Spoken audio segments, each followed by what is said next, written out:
Support Laneside. Get something cool.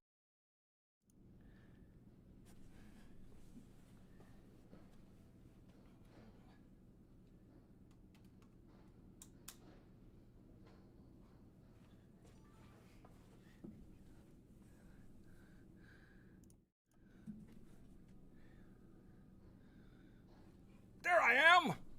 Okie dokie! Hello, everybody! I am Mr. Interesting. Hello, everybody, and welcome to Drill Room episode number 20! 20 shows in. Thank you for joining us tonight. As always, I am the Bearded Beast, Rob Johnson. And tonight we've got a whole host of things we're going to be talking about. We're going to be talking about the PBA playoffs and PBA 50 event that happened this week. We're going to be talking a little bit more about getting ready for tournaments. Not only are we going to talk about arsenals, but we're going to talk about the things that don't often get talked about when you're getting ready for events. Then we're also going to take a preview of the Envision and the Kinetic. We have those videos coming out this week. We also have the new release list. You guys seemed really interested last week when I put together some of the new releases, and we talked a little bit about talking about some of the other releases going on. So I thought I would check the old USBC approved list as well as the PBA approved list and find what new goodies have been approved. We'll try to sort through and figure out if we can see if they're overseas or not overseas. And from there, we'll also take questions, comments, and whatever else you want on this show. As we always do, this show, The Drill Room, is for bowlers. It's a chance for us to interact a little bit more one-on-one rather than the cruel, cold, and unkind comment section that we find in places like Reddit and YouTube. But if you are looking for us, don't forget to look in those spots. YouTube, Reddit, Twitter, TikTok, Twitch, which you are right now, as well as Instagram and other places. Just look for hashtag TEAMLSR. You can also look up hashtag Laneside Reviews, and look up the Bearded Beast. So, we're just coming through right now, letting people get on, because I know that we're on a Thursday rather than Tuesday. I got a lot of messages from people when I asked last week on what day they preferred. A lot of people said Wednesday, a lot of people said Thursday, so we're going to give the Thursday a try out for the next little while going through, and if that doesn't work, then we'll switch back to Tuesdays or another day. It's about you. So, why don't we head over to the interwebs? And this week we had a couple of events going on. Excuse my nose. We had a couple of events going on this week, starting with the Kia PBA playoffs. It was actually a pretty good show. I'm bottle gating. Somewhere Sean Rash is having convulsions. It was actually a pretty darn good show. As I had said prior,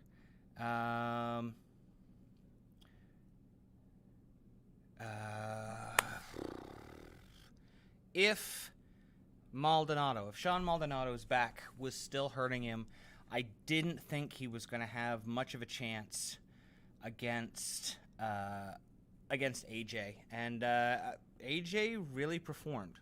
Really performed. Hats off to him. He did it. I feel bad for Sean because, this was all taped together and we're seeing it kind of, secretly taped. Sean's gone on, and after this event, he's had a chance to heal his back up. He's actually gone on and won in a regional last week. So I really would have loved to have seen this matchup with Sean being healthy, but that's how events go. You know, how you are on the day, how you feel on the day, how your mental, physical health is. All those things affect us. So, you know, hats off to AJ on that win. And then TJ. You know what? I said that too. I called him. I said if Urethane's in play, Jesper's going through. If it comes down to, you know, really hooking him and playing him, you know, we know that Tommy's going to be good. And, well, Tommy won. So now we're looking at Chris Prather versus Kyle Troop. That match is going to be pretty wild. Battle of Storm versus Rotogrip. Shark Kent versus the Fro. You know, that's a WWE match just waiting to happen, I think. These guys need like ring entrances, no capes. But like they need all the things. They could have a lot of fun with this one. As for who's going to win, I would not want to be an odds maker on this one. Chris Prather's been bowling really good. Kyle Troop is Kyle Troop. If I was to put money on something, I would probably take Chris Prather. He has been bowling really well on this pattern. He's been making it look really easy, more than any other bowler. So if I've got to take somebody with them being so evenly matched, I got to take Shark Kent. And then Tommy versus AJ, I'm going to take Tommy. Tommy just has a way of finding a ball roll, especially on TV. He just finds ways to win. AJ's really, you know, a very good bowler. He took down Sean Maldonado. But I don't know if he has the experience to knock off Tommy. Nothing to do with his abilities. He's an incredible bowler. I just think Tommy is that much better, potentially. So, yeah, I'm picking Prather versus Jones in the final. And then from there, I don't want to handicap the finals. If it's Prather versus Jones, I still think I have to take... The bowler in me wants TJ to win. The performance, like the coach in me watching them bowl, I'd have a hard time betting against Chris Prather winning another PBA playoffs here. I'd love to know what you guys think, because it's definitely... Hey Kyle, nice to see you. Thanks for joining us. It is a real tough call. Like Prather, how do you bet against Prather? Everyone talks about how good Anthony Simonson is. I don't think Prather gets enough credit, and he gets a lot of credit. So it's tough. It's very, very tough. From there, we also had this week PBA 50 Gainesville, and we've got Senior Barnes. Now that Ryan is out there competing, we gotta make sure we don't just call him Barnes. He's got to be Chris Barnes or Senior Barnes. He runs it. Look at this. Look at the list he beat. So I mean, the people in the top 5 here: Chris Warren, multi-time regional champion, PDW. Tim Adcock, I don't know as much about, I'll be honest. But then you've got reigning PBA 50 Rookie of the Year, Tom Hess, and then Chris Barnes. Like, that's not exactly... that's not easy. Like, Adcock going through Warren and Weber, hats off to him. Because that's a lot of bowling. That's a lot of bowling. And then Barnes knocks him off and then goes against Tom Hess, who really, I mean, he had some trouble at the beginning. He had built himself a little bit of hole and then ends up almost, I mean, he only loses by 20 pins. That's an open. That's pretty good. Excuse me. But yeah, so we've got Chris Barnes picking up the W. So congratulations to him. I've met Chris a few times on tour. Such a nice guy. You know, he's not a Brunswick guy, but I still think he's awesome. Let's talk about tribalism for a second here, because this comes up a lot. I often say, you know, I'm not a Brunswick guy, but, and we hear people say things similar to that. As a staffer, we are, you know, we take pride in our own product. And because of that, you often won't hear us talk about other staffers, good or bad. A lot of staffers are afraid to talk about other brands. But I've always maintained every major company out there makes incredible equipment. I have been blessed to work with a brand that matches up with my type of game, my style of game. I could choose not to be with Brunswick. You know, I'm offered a contract like everybody else every year. I could choose not to be with Brunswick. I choose to because they make such incredible product, in my opinion. I think the 7 brands offer such a wide variety. You know, I have everything I need there. But I think it's important that as bowlers, because we all are bowlers, we remember to take time to congratulate people, regardless of their brand, regardless of what country they bowl for. Got to remember to congratulate people. Like Chris Barnes is a hell of a guy. And some people are afraid to put out on social media, you know, congratulations to a guy because, you know, they're a motive guy and he's a 900 global guy, or, you know, I'm a Brunswick guy and he's a 900 global guy. But that doesn't help bowling. You know, that kind of tribalism in that way doesn't help bowling. It limits how much coverage we give to bowling because we're not willing to share as much stuff. Share it all. I think we need all of the coverage bowling can get. All the good coverage. So congratulations to Chris Barnes. He's a hell of a guy, and he deserves a win. Tom Hess, I bowled the World Series with him. Super duper guy. Funny story, we were bowling, and he gets up on, I think it was 8 or 9 in a row, forgets to take his shoe cover off, goes to throw, goes to slide, stops, does a machuga flop, does not let go of the ball, hits the ground hard, does not let go of the ball, gets up, dusts himself off. He's looking around like, did anybody see that? Of course, everybody's seen that. He's a bigger gentleman. Like, he's a big dude. Takes his shoe cover off, dusts himself off, pures it, strikes. He is an awesome guy, too. Very, very friendly. In my experience, being out on tour, talking with people, being a player out on tour, interviewing people, Tom Hess is a genuine guy as well. Super, super nice. And takes time for people. I really like that.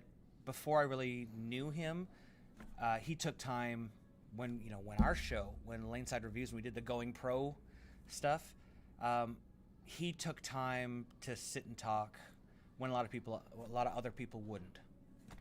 So I'm a big Tom Hess fan too. Don't care what brand he's on. He's a nice guy.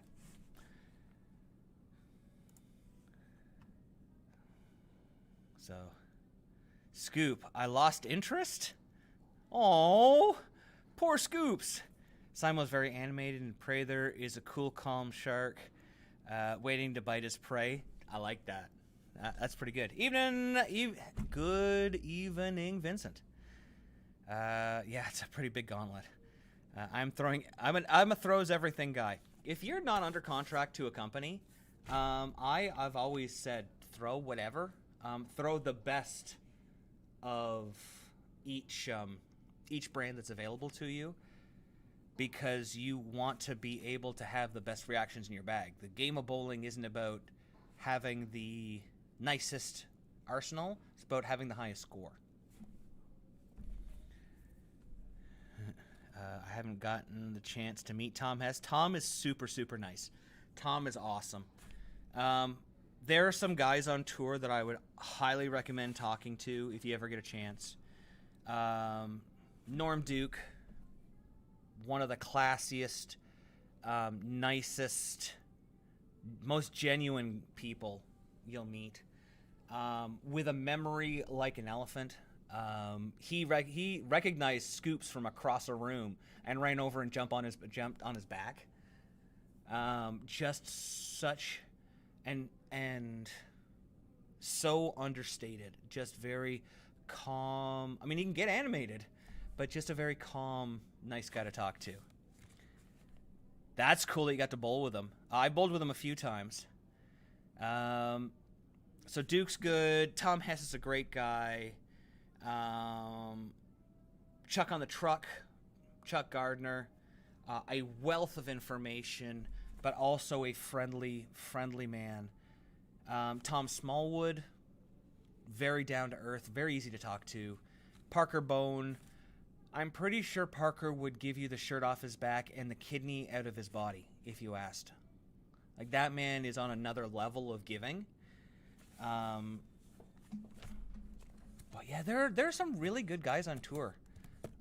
Jason Sterner. Jason's a great guy, very stand-up guy. Jason Belmonte, I've talked about him many, many times. He's been always very, very nice. He's a guy who doesn't have to be friendly, not in the least bit, and has always treated our show very, very nicely. And it doesn't hurt that he's a really nice guy. I wouldn't call him a guy I could call on the phone, but I would call him my friend. Very nice guy. Ooh, that's cool. I got a green pen. I'm sorry.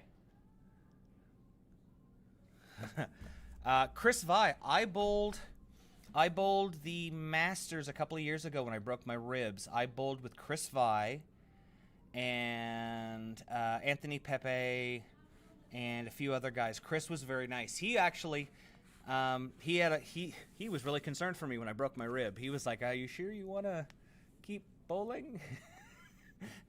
And I probably should have stopped. But he's a nice guy. Anthony Pepe, there's a great guy. There's a guy who does not get enough credit. Hands down,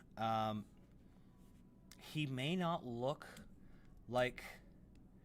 He looks more like a model or like an Instagram model than he does a bowler. Very knowledgeable.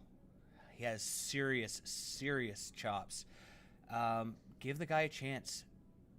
Take him aside and ask him just to talk bowling.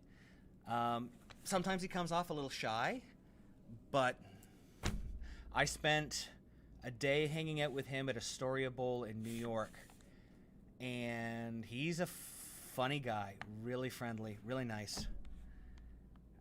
Him and Mikey's Pro Shop is where I get my... Cool, very cool.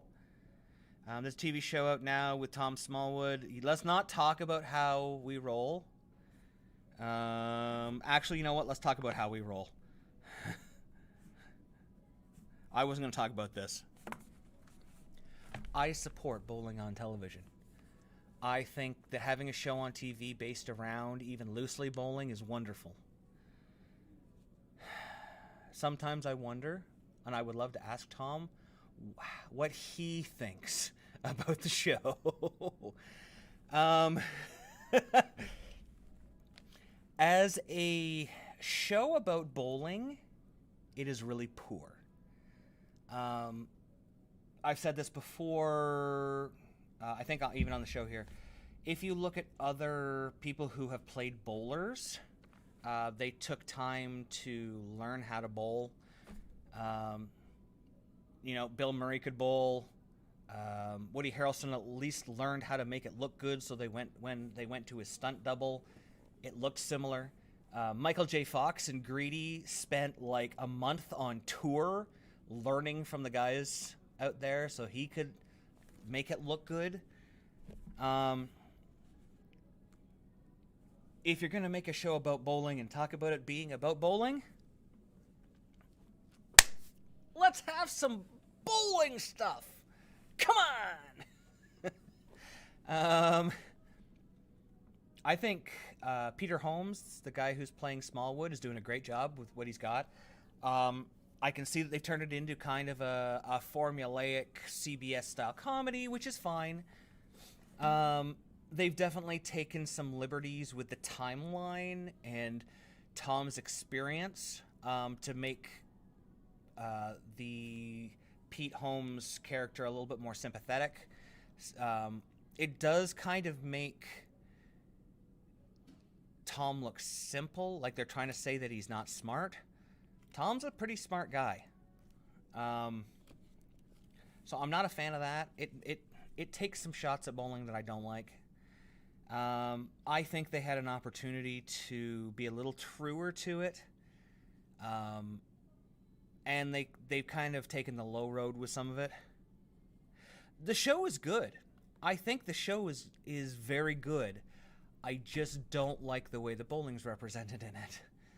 If it's a show about a professional bowler, they should have somebody who can bowl. They could not. They've dumbed it down a little bit so that people who don't know bowling can understand it, and I'm fine with that. But if you're going to represent a professional athlete and one of the ability of Tom Smallwood, I would have liked to have seen them take a little higher road, represent him as the champion that he is. I know they're kind of playing him as an underdog, but he looks... It's the wrong kind of... In my opinion, it's the wrong kind of underdog. I don't like it. But that's me. That is my opinion. I'm just happy to have some bowling on TV. I would love to see like some more serious stuff done. That would be kind of cool. Why don't they do a bar rescue for bowling centers? Bring somebody in and redo them and make them all nice and stuff. Take the bowling industry on in that way. That'd be cool. But at least we have bowling on TV. So, I mean, whatever. On with the show. I'm on board with what you said. Yeah, just represent it a little better, a little nicer. I mean, as the seasons go on, this is season 1. So if it continues from here and he gets on tour, they're gonna have to make him look. They're gonna have to make him look more competent, because Tom. We haven't heard a lot from Tom this year, but over the past decade, Tom would be in, I would say, probably in the top 10 bowlers on tour year over year, at least top 20. Like, he is a very, very good bowler. So, hello, Scooby S. That's one of our new viewers. I hope they're pretty. I know who it is, don't worry. So let's move on from there, and we're going to go to... Let's talk about tournaments. Oh, wait a second. Bowling needs something like Drive to Survive. Yeah, that'd be cool. There's a movie that came out a few years ago, League of Extraordinary Gentlemen, about when the tour rolled over from the old tour to the exempt tour. They showed a lot of the behind-the-scenes stuff. I'd love to see them do another one of those with kind of updated, showing how the tour has evolved and where it's gone to. From there, maybe trace where some of those bowlers went. That'd be pretty cool. So let's move on to Arsenal Prep. So if you follow me on Facebook, you will know that I have an event coming up this weekend. And if you don't follow me on Facebook, well, now you know that I've got an event coming up this weekend. It's the Last Players Tour for Ontario. They've been run for the last few years by a group. And I'm not sure, I could be wrong on this. I think Joe Kayak is either the front of it or he's the person that just advertises it for them. But he's kind of been the face of it as long as I remember the tour the way it is. And this is the last one coming up this Saturday at Planet Bowl in Etobicoke, Ontario. what I like about these tours is they don't use a lot of WTBA patterns. They use a lot of challenge patterns, collegiate patterns, unusual patterns, stuff that you don't always see. So they might tell you, you know what, you're going to see a 41-foot pattern, or you're going to see a 40-foot pattern, you're going to see a 45-foot pattern. And then if you're really lucky, they might announce what the actual pattern is the day before the tournament. But for the most part, you're going in with a length, and then you have to make your decisions based on kind of, you know, the information that you have based on the center and the pattern length, at least. And you go to these events and bowl. And, I mean, we've had some huge winners, competitors from all over, PBA players, amateurs, excuse me, national team members, people from literally everywhere. So I decided, as part of being a coach, being an effective coach, I feel like it's important that I get out and experience what it's like to be on the player side of things, on the athlete side of things. As a coach, sometimes you spend so much time away from it, you make assumptions about how a player should feel, what they would be doing, what they've been going through, and, you know, players change, athletes change, situations change. So as a coach, I like to get back in there and really experience what's going on.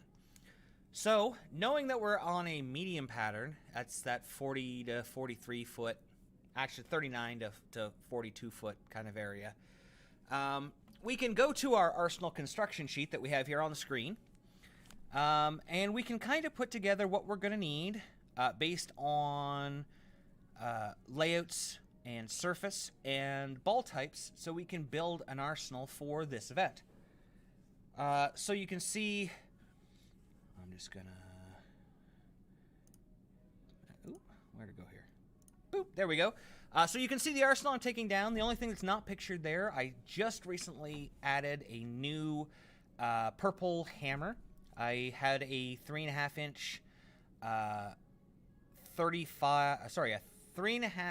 30 degree laid out one, and I've gone to a 5 inch by 35 degree valve, just so it's not quite as early, not quite as strong up front, but still reads good down lane. We'll get to that. We'll get to that stuff.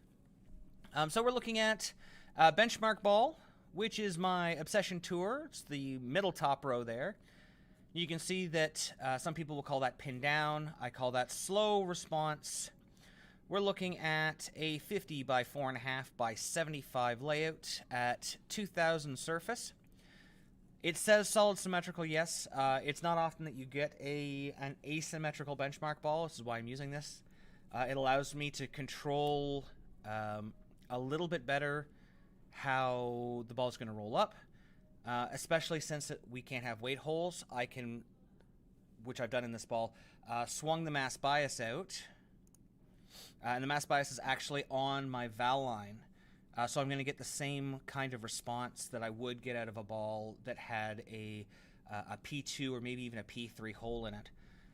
So it's going to be smoother, a little bit more continuous.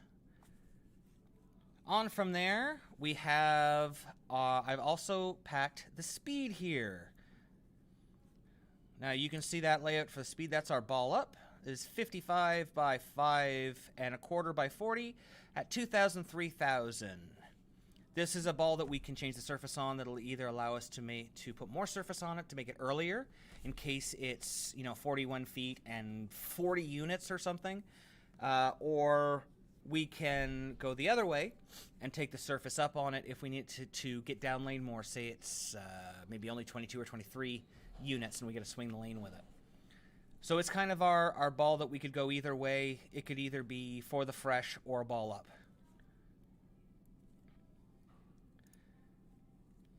From there, we've got my ball up, which is my 3 offset. I really like the motion on this ball. We've talked about it before. It's a different motion than any other ball, any other asymmetric that I have available to me. So I really like how continuous this ball is. I like the way that it reads down lane. It's something that I can throw with a flatter wrist to get some length, or I can get around it, you know, kind of spin it, twirl it a little bit to get it to react a little bit more down lane. From there, our late hook. We got a Bigfoot.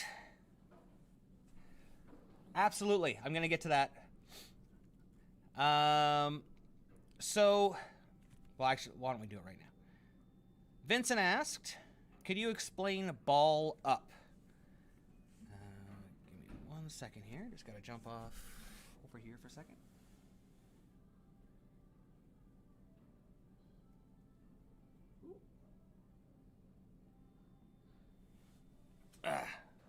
Sorry about that. Okay, so a ball up. This is a ball that is going to be stronger than your benchmark ball. It's usually going to have more motion of where you want it on the lane. So it could be, in this instance, our ball up is going to be the same length distance-wise as our benchmark ball, but it's going to have much more motion. Much more motion. Think of it like, for you, Vincent, it would be like going from your command to your Paragon, or like Scoops going from, say, his purple hammer into, say, a Statement Pearl, something of that nature. So it's going to be one that is probably your strongest motion ball, the one that has the most lateral motion. Some people call it most hook. Your late hook is going to have not necessarily less hook than your ball up. It's just going to happen farther down the lane. It hooks later. So where my ball up has like a 2000 or 3000 surface on it, my late hook ball has a 4000 plus polish. So we're just changing where it hooks on the lane. My ball up may go 35 feet before it hooks. My late hook ball is going to go at least 40 feet before it hooks. So they're just going to hook in different places on the lane. You can see I've got a Black Widow here. Even though I am bringing a purple hammer with me, I just want a different look with urethane. Once again, it's another ball I can put a lot of surface on, and I can keep my angles pretty closed, which means playing straighter to the pocket rather than trying to hook the whole lane.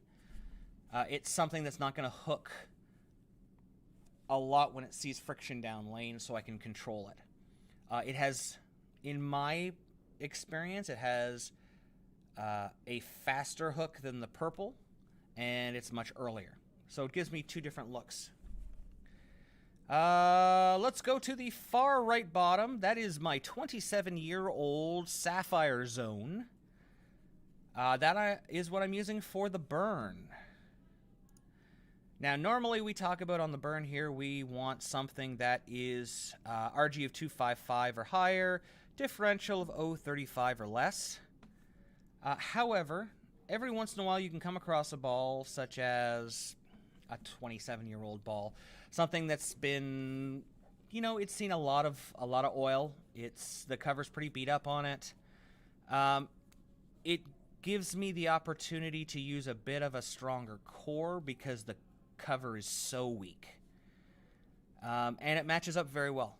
I shot 278 with it on Monday. I was very happy with the way it rolled. As I was practicing on a 40-foot collegiate pattern, and as they broke down, I was able to get into that ball and just open the lane up really easily.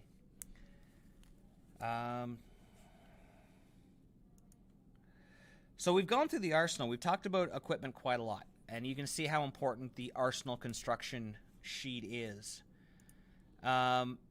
It isn't a set-in-stone document. It's what I would call a living document.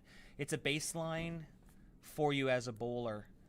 You know, we've put in there rev dominant, speed dominant, matched. There are some things that could change those layouts slightly based on high tilt, low tilt, wood lanes, synthetic lanes, but for the most part, it's a place to start from. But what they don't tell you about is what are you supposed to eat before an event? What are you supposed to bring with you in your bag? What accessories are you supposed to bring? I'm going to show you what I bring. I just packed my bag for my tournament, so I thought I would show you everything what I bring with me pretty regularly, so you can see what you might want to bring with you on your next tournament. So first of all, I have my accessory bag here. This is a turbo one. I got this at Bowl Expo, I think, in 2013 or 2014. You can actually get something incredibly similar to it from Eddie Bauer. It's just a hanging shower kit.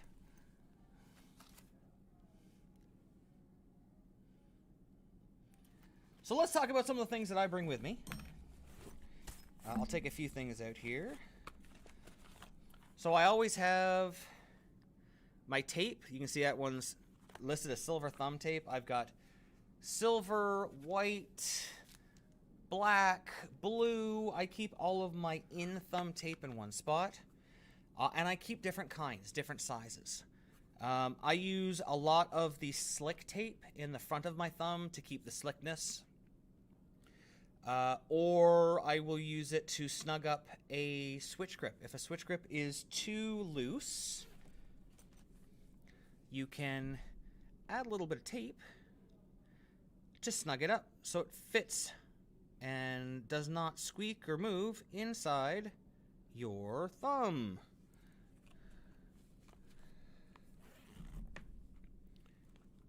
I also have my turbo pre-cut tape. So these are the tape that I put on my thumb. Now, there are many different friction and matting types on tapes. You can get them so that they're very fast, very slippery, or have a very almost a matted feel to them, a very thick matted feel to be very slow. It depends on what kind of release you want, how fast or how slow you want your thumb to come out of the ball. I tend to like my thumb to come out fairly quickly, so I use logo tape most. But I do bring other types of tape with me. I have roll of logo tape in case I need it on my fingers, some slick tape. This I use both on my hand. I also use it if I have to wrap my fingers. If my fingers get cut up, I can wrap it.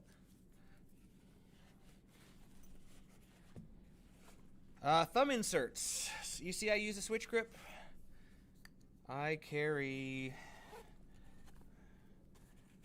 a lot of thumbs with me. Okay, I carry 6 thumbs. These are 4 of them.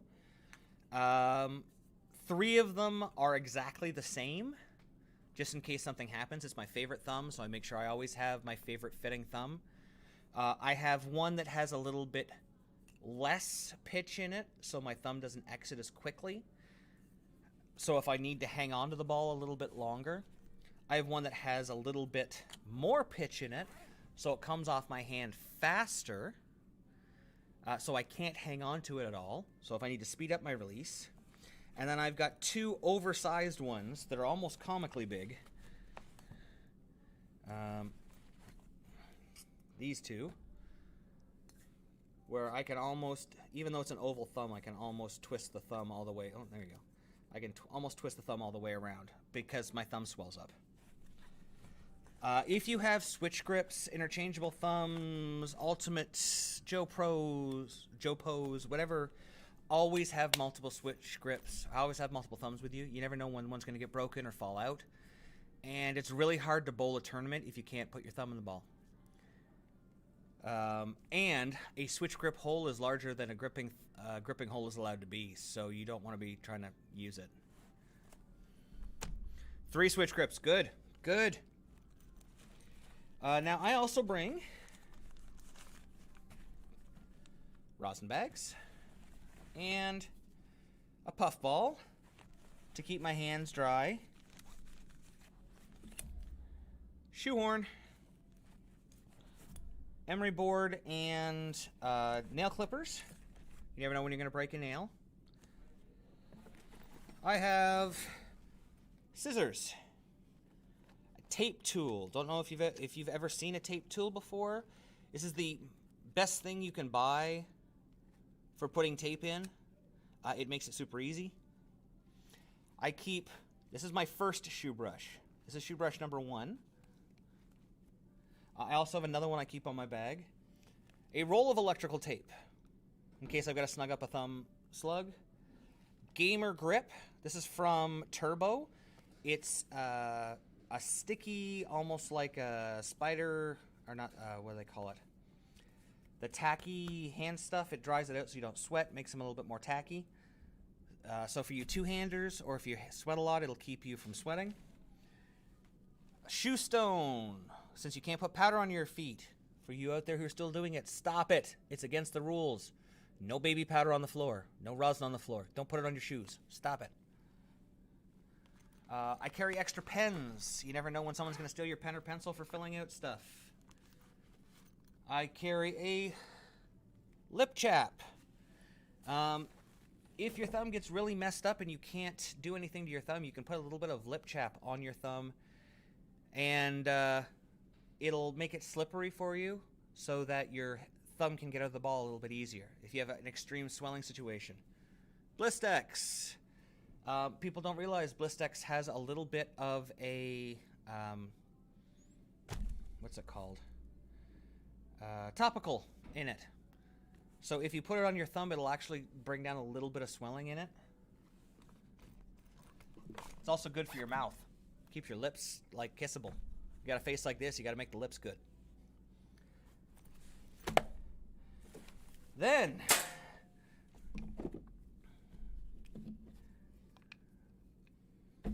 tools.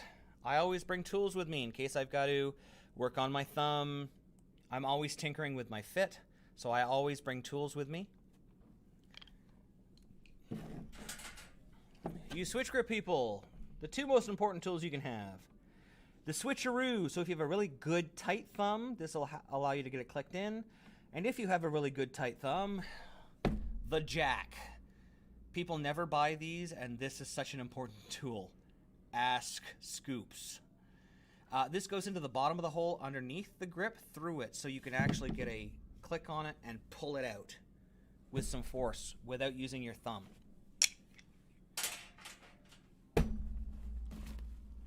My backpack. You can see right off the bat I have a fan to keep me cool. Another shoe brush. Shoe brushes get stolen all the time, so I always keep a couple of them.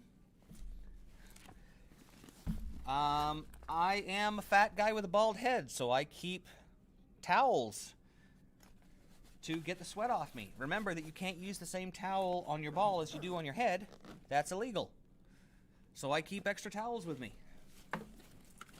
I got my shoes in my awesome shoe covers. They're like disco ball. Are those not amazing? Available from Laneside Pro Shop. Because they're custom. There's only one other pair available in the world right now, so. Knee brace. Even if you don't have knee problems, if you have a good fitting knee brace, you don't have to spend a lot of money on it, but you never know when you're going to slip, you're going to fall, something's going to happen. Keeping a knee brace with you for your slide leg is never a bad idea, even if it's just a compression. I've had 8 knee surgeries, so I've got a Donjoy Defiant, or a Donjoy web here. Just gives me a little bit more stability if I'm having knee problems. Shoe stuff with all of my different heels and sliders. Good Lord. A lighter. Keep a lighter with you. They're good for getting strings off of things. You can burn polyester strings. They'll actually melt up and self-steal. So if you've got like a run going in a jersey or in your pants, a lighter can help. Also safety pins. I keep my league identification card for CTF. Also my USB-C one in my bag. So if anyone needs to see my information, I have it. I've got my strategy card. This is the card that I shared on Facebook. It's got all of the different plays, all of the different ideas, what you should do while you're bowling, so that I can remind myself if I ever forget, or if I'm really out of sorts.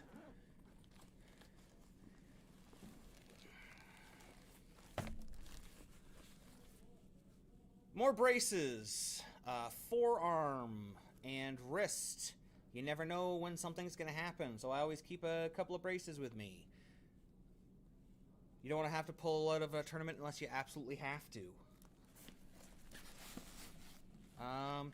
Headband, because once again, I'm a fat, sweaty guy.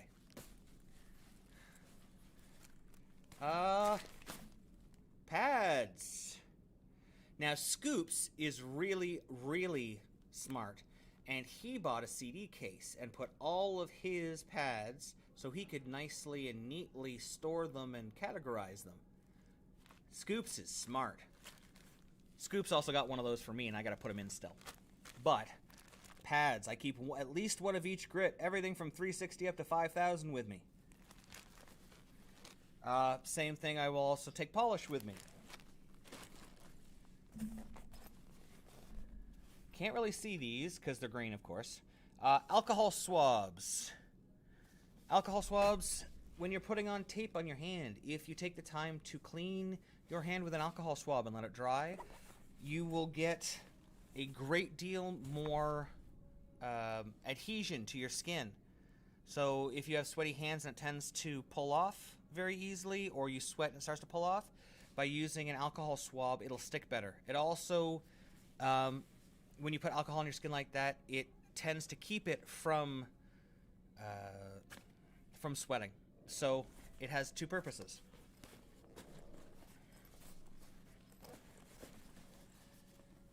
And last but not least,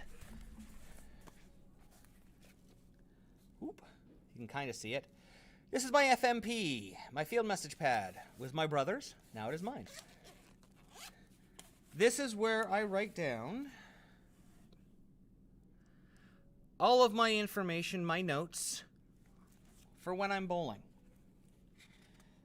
So on there, you could see I had my games, where I was standing, if I made a move, why I made the move, what I saw, hand position, what ball I was throwing. Like say this is last night. So you can see I started with my Obsession Tour, I made some changes, moved into my pink. I could see that the lanes were starting to change, one was hooking more than the other. This way, whenever I was going up to a shot, I could remind myself exactly what I have been doing, what I need to do, and what I'm supposed to concentrate on. So that way, whenever I make a shot, I am living in the moment. I am only concentrating on that shot.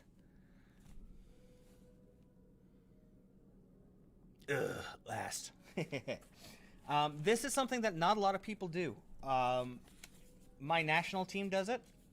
I would recommend it to every bowler, no matter where you're bowling, but especially in tournaments, taking notes.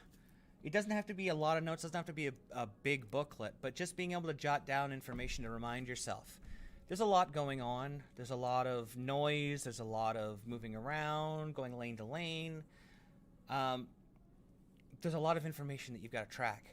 If I was going lane to lane with this, I might run down to my next pair and look at a bowler who is bowling well and look at where they start and then run down towards the end of the game and see if they've moved, see if their feet have moved. And I'll make a note of it so that when I come to that pair, I can say, okay, this person moved 2 boards right. They changed balls.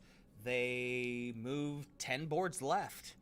They, this, that, or the other thing, so that I have a better idea when I get to that lane of what I need to do to start scoring right away.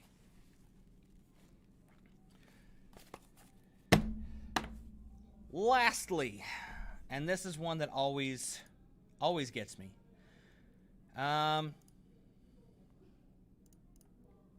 Food. I am terrible for this. I really am. I admit it. I admit it. I used to, before I'd go and bowl, I would eat a big proteiny meal with lots of meaty meat and have myself a good time, and then go to bowl, and I'd be logy and I'd feel tired and heavy and just, blah. Well, there's actually science to this. Go figure. So for food guides, meals prior to competition, you should try to have your big meal 3 to 4 hours before you bowl, so you have a chance to digest it. Have yourself something small, a snack, 2 to 3 hours before you bowl. Try to have, liquid food an hour before you bowl. High carb, low protein, low fat. As somebody who works out a lot, high carb, low protein is always scary to me, but what you're doing is you're feeding your body. You're making sure that your body, while it's digesting, has a lot of energy available to your muscles, so you don't get tired, you don't get sore, you don't get stiff. When you add a lot of protein and a lot of fat, it takes a lot more energy for your body to digest it, so you're losing energy, but it also makes you tired, literally tired. So high carb, but not super high sugar. You don't want to eat a ton of candy. High carb, low protein, low fat, pasta's awesome. Trail mix, so good. Nothing spicy, nothing super fibery. You don't want to have to go use the toilet while you're bowling. No gas producing, no crop dusting the lanes. I'm looking at you, Nick. So I like to share this. I like to share this with all of my athletes because this can honestly be the difference between winning and losing. Between having the energy to bowl well games 6, 7, and 8, or just running out of gas. Being sore when you go into match play, or never even making match play, or performing in match play. You can see here fluid guides, drink how much water, making sure that you're drinking lots of water before competition. About 17 ounces 2 hours before competition, 8 to 16 ounces 30 minutes before competition, but then monitoring and replacing fluids as you sweat during the event. So not making yourself so full of water that you can't perform or you got to pee a lot. Here's another very important one. While traveling, everyone forgets this. Drink water. Please don't drink a lot of pop. If you're flying someplace, don't drink a lot of pop. Don't drink a lot of coffee or tea. It's going to make you, the caffeine is going to work on your body. It's actually a diuretic, so it makes you flush water. It'll dehydrate you rather than hydrate you. Sugary pop, you're going to burn through energy. You're going to get a sugar high and then a drop, so we don't like that. These are things that can make you a champion.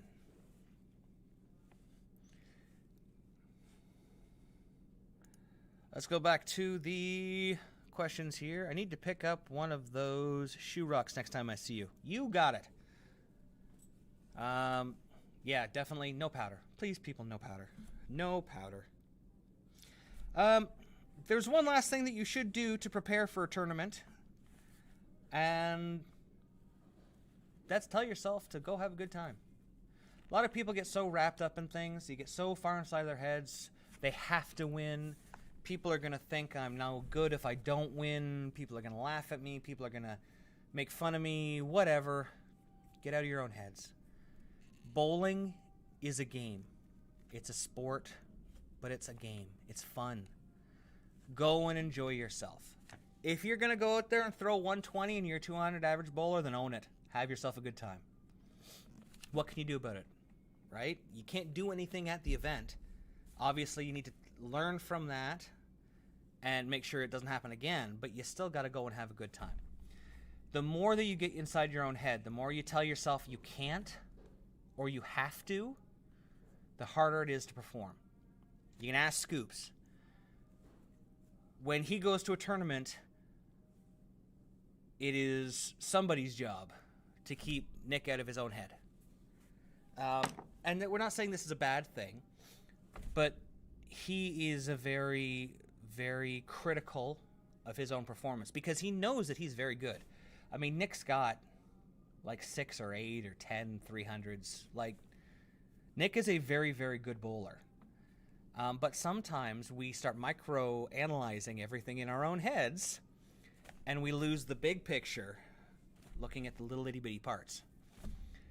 So, somebody has to be there to just make sure he has a good time. Make sure that he doesn't get too worried about things. I am also very much the same way. I love going with someone else when I go to tournaments. I may never talk to them, but having them there gives me somebody I can bounce ideas off of, somebody who can, if I'm looking frustrated, can try to get me out of my own head. It's an important job of a coach. I know coaching youth at the provincial level, sometimes my job is to talk wrestling because I need them to not concentrate so much on bowling. I need them to get out of their own head. I'll sit there and I'll talk about SmackDown or mostly Dynamite, I'll be honest. I'm an AEW guy. But I'll spend a time, and that's just what I do, is just talk wrestling to get the person to stop micromanaging. So go and have a good time. Have a plan, but accept that you're there to bowl and you can't control everything. I'll relax, allow yourself to compete, and have fun. You never know. It's a bit of a downer, but you never know when your last tournament is. Okay, 5 years ago, I figured I would bowl every tournament that came up. 5 years from now, 5 years later, I've got way more stuff on my plate. I do coaching, I have a shop, I do the show, I do so many things. I don't compete as much as I used to. So I had to make a plan to go and have a good time. Enjoy the time you have. Enough of that. On to some fun stuff. Can we stop having other people set unreasonable expectations for us? I show up on Wednesdays where they think we're 190 average bowlers. You have to accept... you have to look at it more of the concept of the league, though. Our Wednesday league, the one that Vincent's talking about, is our Premier League. It is supposed to be our Premier League, what we call our men's majors. It's supposed to be the best of the best of the best bowlers. There used to be an average minimum on it to join the league. I think we give out, on a regular year, we give out $15,000 or $20,000 or $30,000, I think, in prizes for that league. It's a very high-end league. So people do tend to have a little bit different expectation on all bowlers. But Vincent is very right. Not every bowler is a pro. Not every bowler wants to be a pro. Not every bowler will be a pro. So you have to remember to have realistic expectations of yourself and of others. You got a great point there, Vincent. Putting those kind of... Putting expectations on other people, saying you have to bowl something, is just as bad as you doing it to yourself. You're putting a step in between your brain doing what it's supposed to, what it knows it's supposed to, and you thinking about what you're supposed to do. You're activating your medulla oblongata. And that's going to make you angry, like the alligator, because he got all them teeth and no toothbrush. So let's talk about some new releases. Let's see if I can find it here. Oh, hold on, I'm going back. I'm already beating myself up. No need to beat me up at the same time. Yeah. And you shouldn't be beating yourself up. So many bowlers are so hard on themselves. We are honestly some of our own worst critics. We, as athletes, sometimes think that everyone is watching us. Everyone is watching our every move, and people are there to laugh at us or to ridicule us. In actuality, even the people who are performing are still worried that people are looking at them and are gonna, for the most part, are gonna make fun of them. There is a real self-esteem issue in bowling, and I think it's from years of us as a sport being very self-deprecating. We've allowed ourselves to be portrayed as fat, uneducated, unathletic, slovenly, gross, when in fact bowlers come from every walk of life, from every level of intelligence. Anyone can bowl. It is an incredible sport because anyone who can pick up a ball or push a ball off a ramp can bowl. Anybody. Now, to the level that you want to bowl, that takes dedication, that takes time and practice, and not everyone wants to be a professional bowler. When I was, I guess, 33, 34, I was coming back to the sport. I had left for a few years. I had other businesses. I had been running a bowling center in another town, so I didn't have time to really bowl and stuff. I enjoyed bowling, but I was a 180, 190 average, kind of off to the side, semi-casual, semi-competitive bowler. I have spent the last 10 years and probably close to 20,000 hours. I would say probably 5 to 8 hours a day, every day for the last decade, doing something associated with bowling. Practicing, reading, watching videos, coaching, drilling, taking classes. Nobody, let's be honest, nobody has time for that. I am afforded that a little bit because of my disability. I'm unable to work a regular job. Fibromyalgia is a terrible thing. Anyone who has fibromyalgia or who has family who has fibromyalgia knows that you can look like everything's fine one day and the next day you can be bedridden.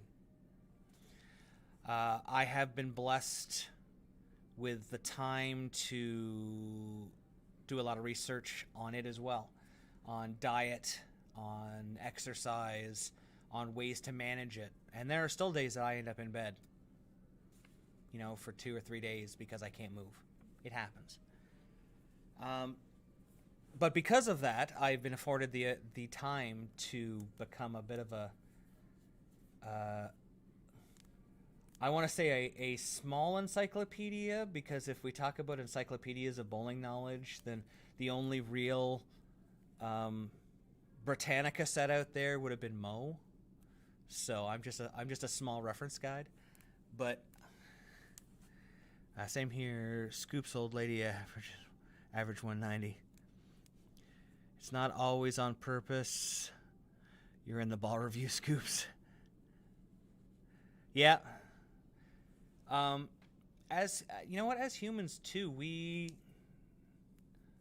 often, especially in today's society, a lot of our self-esteem is tied to what we believe or what we perceive others see us as. And here's a revelation for everybody. Everybody has a screwed up life. Everybody has issues going on. Everybody is hoping that no one else is watching. It's what life is right now. There's a saying, dance like nobody is watching, bowl like nobody's watching. What are they going to tell you? You're doing it wrong? It's your style. There are ways to do your style more efficiently, repeat your style better, many things, but it's still your style. No one can tell you that what you're doing is wrong. I wholeheartedly have always endorsed that bowling is an expression of individuality, and that if you are stymieing or stifling how someone wants to do it, then you're not allowing them to truly experience the sport.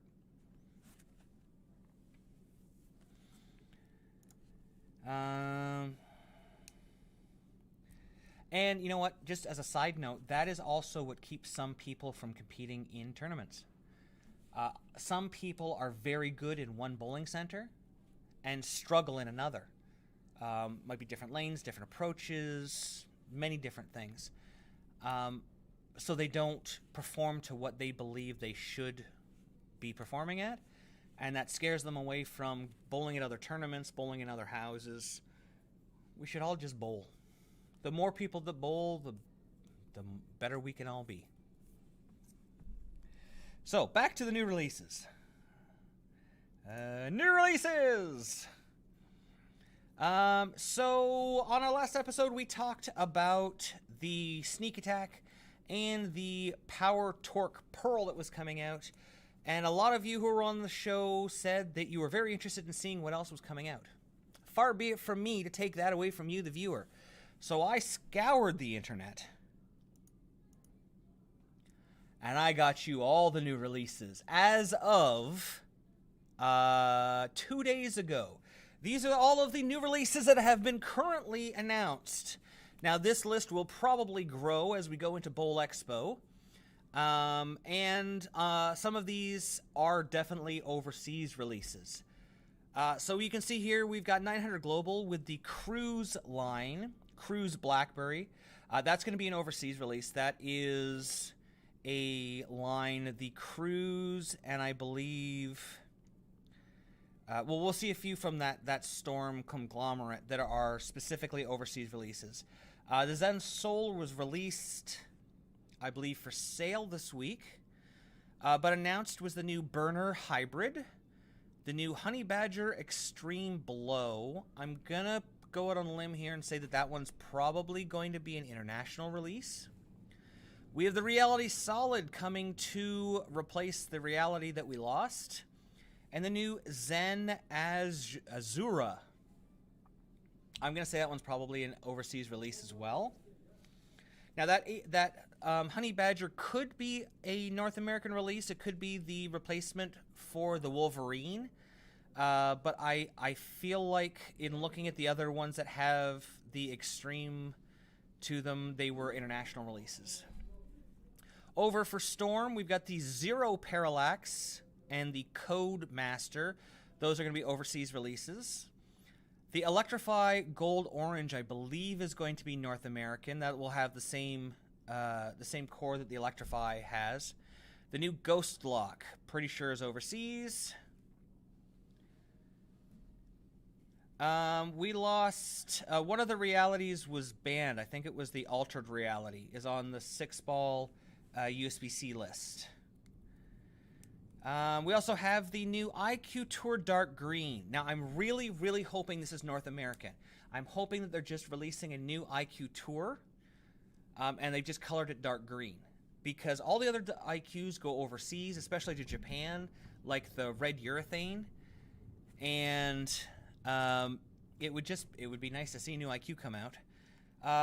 Infinite Physics, probably overseas release. The Night Road. The Night Road. Not sure if that's going to be overseas.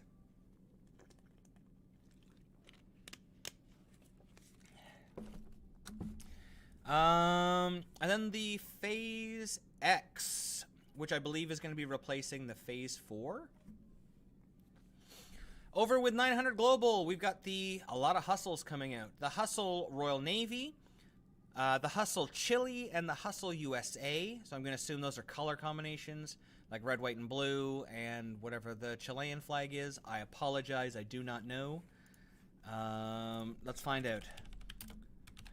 Chile flag is also red, white, and blue, but in a different configuration. That's funny. We've also got the Gem Hybrid. The Gem Solid has been very, very popular for Rotogrip, so seeing a hybrid come out is not really a surprise. The Hyper Attention is probably going to be overseas. And then a new Idol, Idol Cosmos and Rubicon Booster. So that is the Storm family. Over here in Swag, we got the Big Bro, Big Guns, yeah! and the Incredible Giant. Those two were just announced. And just released was the Black Pearl Treasure, the Buzzer Beater, and the Joker Maniac. The only releases for the Brunswick brands that are on there are overseas releases with the Black Widow Real Monster Solid. That's that bluish black teal Black Widow. And the Ultima Pearl, as well as the N Valkyrie from Brunswick. So, you know, 1 or 2 releases. I think this list is going to get very large very shortly, because we're only... Good heavens, we're only 20. We're only a month and 20 days away from Bowl Expo, where we get all of the new releases announced, all the fun stuff. Hopefully I'm going to be there. Oh, yes. And speaking of new releases, we had a chance this week to go and shoot the videos for the new Envision and the new Kinetic Black Ice. Thought, because we love you here on the Drill Room, we thought we would give you an exclusive first look at a couple of strikes. You can see that this Envision is going to be strong. They talk about it being not quite as strong as the Polaris, but this thing really reads, for a solid ball, has a lot of down lane read. I honestly thought it was going to be much sooner and be more benchmarkish, but you could see it's got a lot of motion down lane. As for the Kinetic Black Ice, this is one of those balls that we would throw in the late hook section. And just because it is a late hook does not mean it does not hook. Baby's got some performance. Oh, I was the only one who didn't strike. It's like we put up real shots and stuff. Yeah, these videos should be out Friday, Saturday, or Sunday this week. I think you're really going to like them. We unfortunately did not get the damn good Verge Pearl. It was sent out to us, but Customs ate it. They literally took it. They released the other 2 balls, but would not give us this one. So when we do get it, we will add it to the list. We do have more balls coming. Look at the way that ball read and then rolled forward. Very impressed with the performance on that Envision. But you'll see more of that and how we compared it to our benchmark coming up. Look at the old guy here. That's a lot of motion for our speed dominant player. That thing's got a lot of hook. Ton of hook. Me likey. Yes, I know you like it, Scoops. All right, so we've covered all of the fun stuff. Let's go question hunting, as we always do. We get letters. We get tons and tons of email. So I'm going to head over here. We got a nice message from, and I want to make sure this is correct, Gordon L. on Reddit, who wanted to let us know that they really liked the Phase 2. We talked about that over the last few shows. We've talked about the Phase 2 Storm's benchmark ball, and he was just letting us know that he really liked it. And don't forget, you can post all of your comments, any questions or anything. You can go over to r/Laneside Reviews, join up and post any comments, any questions that you have there right on the episodes as we post them. Over on YouTube, one thing I wanted to mention, a lot of people have talked about, when I talked about the Sure D, the hardness tester, but it not working, what I meant was it doesn't work in the way they want it. It's not an absolute number. There's too much variance for it scientifically to be accepted as conclusive proof. It doesn't mean it doesn't work. It just means it doesn't work for the purpose of what they want. So I want to clear that up because I got a lot of comments about that. Somebody asked if we could include some surface changes to show the differences in bowling balls. We might be able to do something about that. Bowl Expo is BPAA. Yes, I know Bowl Expo is BPAA, but they also have a lot of the USBC stuff that goes on there, a lot of meetings and all sorts of crazy stuff. So yes, it is a BPAA event, but there's tons of USBC stuff that goes on during Bowl Expo. Somebody posted on the spy, forget playing the gutter. I ended up throwing my spy on the third arrow, swinging it out toward the 7 board. Somebody got some burnt lanes. That's a lot of motion for a spy. Don't get that. Corbin posted, don't get that hate amongst brands. I've had little luck throwing Storm stuff, so I don't throw it. I don't hate them, but I'll explain why I don't buy it to anyone who asks. He gets it. Throw the balls that work best for your game, okay? I have thrown Storm stuff before. I've talked about this. I threw my 800, my 821. I threw that with a, what's it called? An IQ Fusion.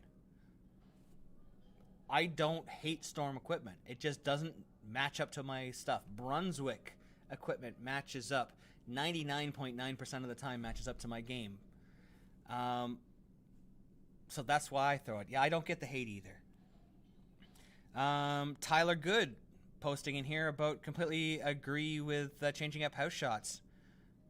I think, especially if you have multiple centers in your town, having multiple house shots means that you're really going to be able to see what your skill level is and really work on different things. Joshua, you can't take my favorite bowling show down to once per week. I know, I'm sorry. Over the summer, there just isn't as much stuff to cover. And I'm going to be doing a lot of traveling. As I said, I'm going to be spending a week at Kegel. I've got Bowl Expo coming up. I've got the World Championships coming up in Alabama. I got a lot of travel coming up. So I want to make sure that I can still broadcast to you and give you some awesome stuff, but I don't want to just give you drivel. I don't want to give you a show just for the sake of having a show.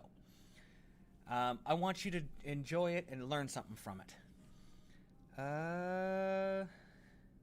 Also, can you go over skip sanding again and what exactly it does? So, when you sand a ball, you create some very specific peaks, so tops and valleys. You get points, okay, like little mountains, little teepees. Okay, you can get really thin ones or you can get really thick ones. When you skip sand, when you regularly sand, you are slowly breaking those peaks and valleys down to one uniform height. When you skip sand, you are just knocking off a certain amount of the top, but not changing the depth of the valley or the width of the actual peak itself. You're just chopping off the top. So, very common one is 500 2000, 500 3000. The 500 grit is very, very tall, deep peaks and valleys. When you skip sand it with a 2000 or 3000, you're now creating little itty bitty peaks and valleys on the top of those peaks and valleys. So you're not as deep, but you end up with more of them. So you can, when you properly skip sand, you can get the best of the lower grit, but without it burning out as much energy. Mo used to do this all the time. Hit it with 500, 1,000, and then skip a couple of grits, go to 3,000, 4,000, 5,000, so that you could create just a little bit more distance before the ball started to really hook. And it can be quite dramatic. If you take a regular 500 grit ball, and then hit it with a 4,000 pad, you can add a couple of feet without changing really the way the ball is going to react overall, but just change a little bit of difference. And that can be huge, especially when you've got very very strong front ends, or you need the ball to read a lot, but you don't want it to read right away. So it's something that I recommend playing with. A lot of my urethane I'll skip sand with. For instance, my purple I just added to my bag. It is at 400, 1,000. So I've skipped 400, 800. I take it to 1,000. And I might even go 360, 2,000, depending on when I get to my tournament I'm going to. If I need it to use a little more, if I need it to use more energy, but still have some distance, I might hit it and make that skip sand even wider. So I hope that makes sense. I'm gonna write down that maybe that's a good idea for a show. I can do some skip sanding tutorial for y'all. Skip sand tutorial and sanding distance change. Because I can do both of those on the lanes at the same time. I see two things that happen with durometer gate. Balls will be manufactured a lot harder. Agreed. In order for a durometer reading to never read below the minimum hardness, and durometer readings removed as a ball spec. And we have to go back to having balls of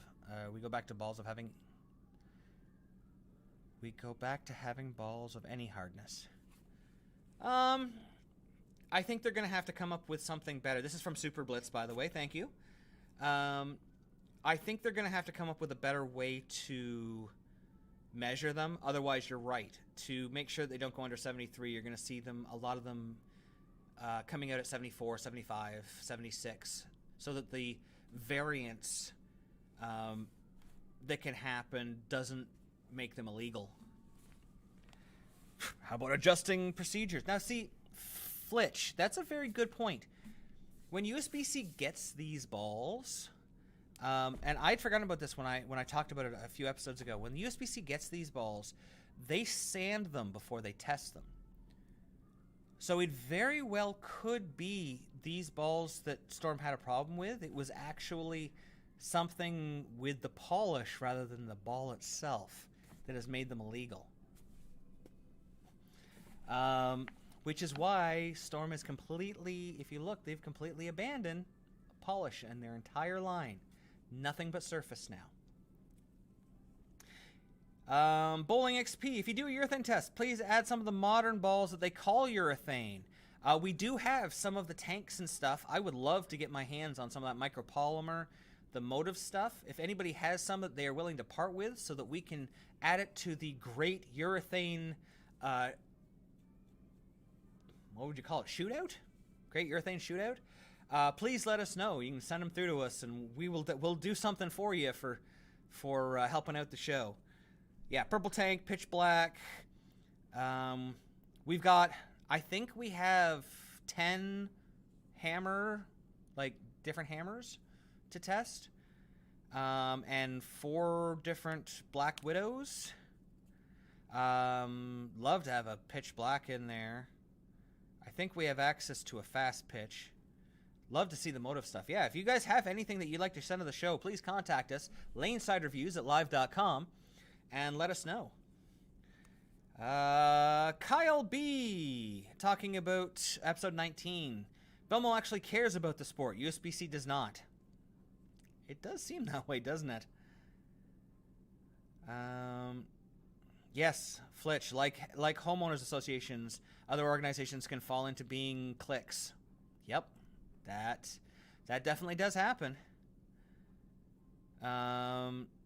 Yes, Bowling XP, we talked about that. Yeah, the durometer just shows that there's a variation, and there's too much variation.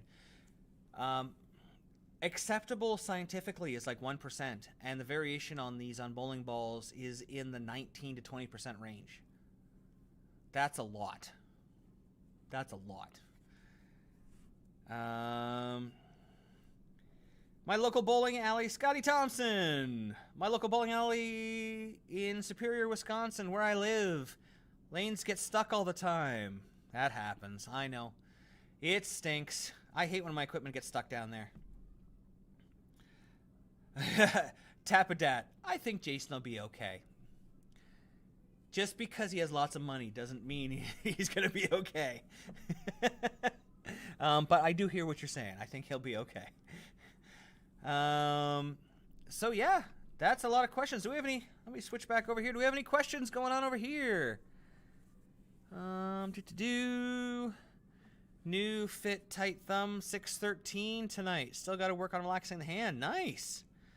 Any advice to relax your hand? Yeah. What I do when I get into my shot is I get my hand in, and I always, it sounds funny, when you put your thumb in the ball, a lot of people will put it in and they'll grip their fingers and they'll grip their thumb, and then they'll relax their hand. I try to make sure I relax my thumb right off the bat. And when I set up, the last thing I do is I try to relax my whole shoulder, my wrist, my hand, everything. I just literally breathe in, breathe out, and try to put all the tension out of my body. Fit will take a little bit of time to get used to. Looks like 613 is good. Nice shooting there. The other thing you can do is take your bowling ball home, get it on some carpet, and practice releasing it with your hand relaxed. Try to get it off your hand.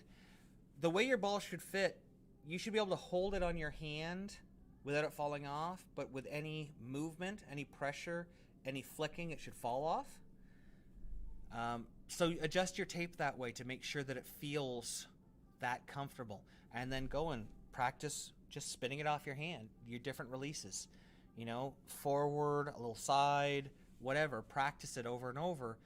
But do it while your hand's relaxed so that you can feel it. A lot of people think that you got to go to the bowling center only to practice.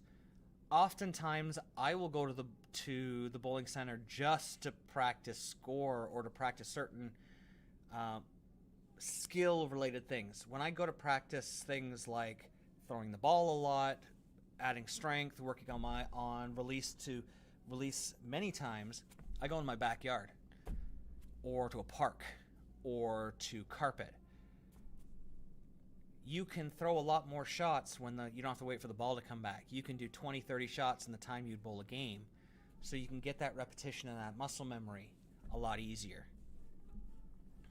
The ball does exactly that, no tape. So here's something to think about. You may not suffer from this, but I always tell people, and this is something I learned very early, I try to keep at least, my perfect fit has 4 to 6 pieces of tape in my thumb. I also have a lot of hand swelling. My thumb, when I start bowling, will be very small and it'll swell up and then it'll go down again. During the winter. During the summer, my thumb starts huge and then just shrinks. So I make sure there's enough room in my thumb hole that I can get my thumb in there with 1 piece of tape at its biggest, and then however many I need when it's at its smallest. Because you don't want to go to a tournament and have your thumb swell up and not be able to get your hand into the ball. That's going to suck. So you want a little bit of room that you can take some tape out or put some tape in and not mess with how comfortable it is. I can see by the clock that it's 9:30. I assume Swag, Big Brother Lane Masters aren't in Canada because I haven't heard of them before. No. They are a direct order company. They don't go through a lot of, they don't go through, whoa, no! They don't go through the regular distributors around here. I know you can hear me. Tommy, can you see me? Tommy, can you hear me?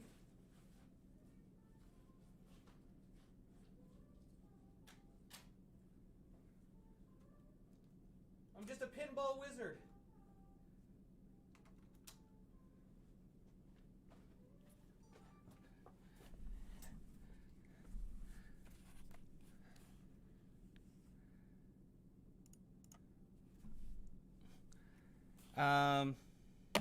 Yeah, make sure that you've got room in there so that when your thumb is at its biggest, you've got a little bit of play room.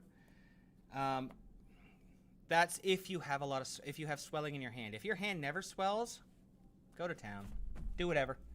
But for me personally, because I have a lot of hand swelling issues, I always make sure that I've got at least 4 pieces of tape in one of those thumbs. Having said that, if you go back and look at my 6 thumbs that I had, some of them have no tape in them. Like my gigantic one, because then I can put the tape where I need it depending on where my thumb is fat on the day. That's a little bit extra technical. Any other questions out there? Oh, I think everybody... 80 please. 80 please what? I don't remember. Uh-oh. Anyway, it's after 9:30, which means we're going to start wrapping this show up. I wanted to thank everybody for joining us tonight. Great talking with everybody. Great seeing everybody out here. It's always wonderful to have all of you out here on the show. Don't forget that we will replay this show tomorrow on YouTube. Show's always available the next day on YouTube. Please don't forget to like, share, and subscribe all of our videos. Put comments in it. The more you interact, the more that you share and subscribe, the better we do, the more that we can do. Don't forget, we were trying to get to 40% subscribed. We're really, really close right now. So if you could please make sure that you subscribe. When we get to 40%, we're giving away some more stuff. We have mailed out the poster for Legend BC, who won our totally free, just for subscribing to Twitch contest. The awesome blue Parker Bone III autographed poster. And, 80 Durant, okay. So please make sure you like and subscribe. If we get to 40% on YouTube, we're going to give away more stuff. Like I said, we've got 20 jerseys I want to give away. These are tournament jerseys, video used jerseys. They'll all be autographed and sent out to you guys. We have tons of stuff that we want to give away. But we can only do that if you're liking, sharing, and subscribing. If anyone is interested, this summer we're going to be doing, if we get enough people interested who want to come up here, we'll do some coaching clinics, either here in Toronto or in Barrie. Or if you're in the US and looking for a local coaching clinic, you can contact us at lanesidereviews@live.com, and potentially myself and Scoops can come down and do some coaching for you and your fellow bowlers. Don't forget to follow us on YouTube, Facebook, Twitter, Twitch, TikTok. I'm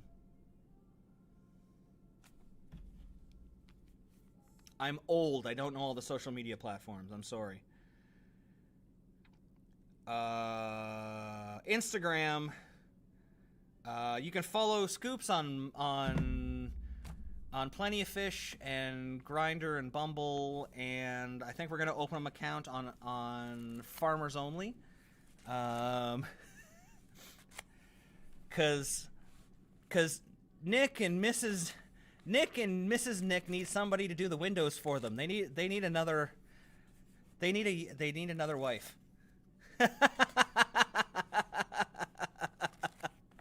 They need somebody who can do their laundry and do the windows and do the cooking so that Scoops can relax and live the high life. But in all seriousness, if you're looking for coaching for your local league, your local bowlers, we are available to book. We can come. I know myself, I am. Scoops might be available as well. You never know. We can come to your local bowling center, or you can come to us for a one-on-one, group, or entire, large setting coaching. You too can be coached by a national coach from Team Canada.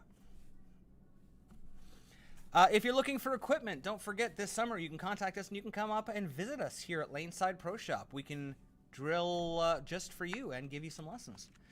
And we're still going to have lots of reviews and lots of shows coming up. But to do that, we've got to go away. So I'm sorry to see you go, but I love to watch you leave. We love you all. Keep your ball on the lanes, knock down pins, and join us here next Thursday on the Drill Room. Until next time, we'll see you Laneside. Thanks for watching. Don't forget to like and subscribe and turn on notifications so you never miss a show. So until next time, guys, we'll see you Laneside.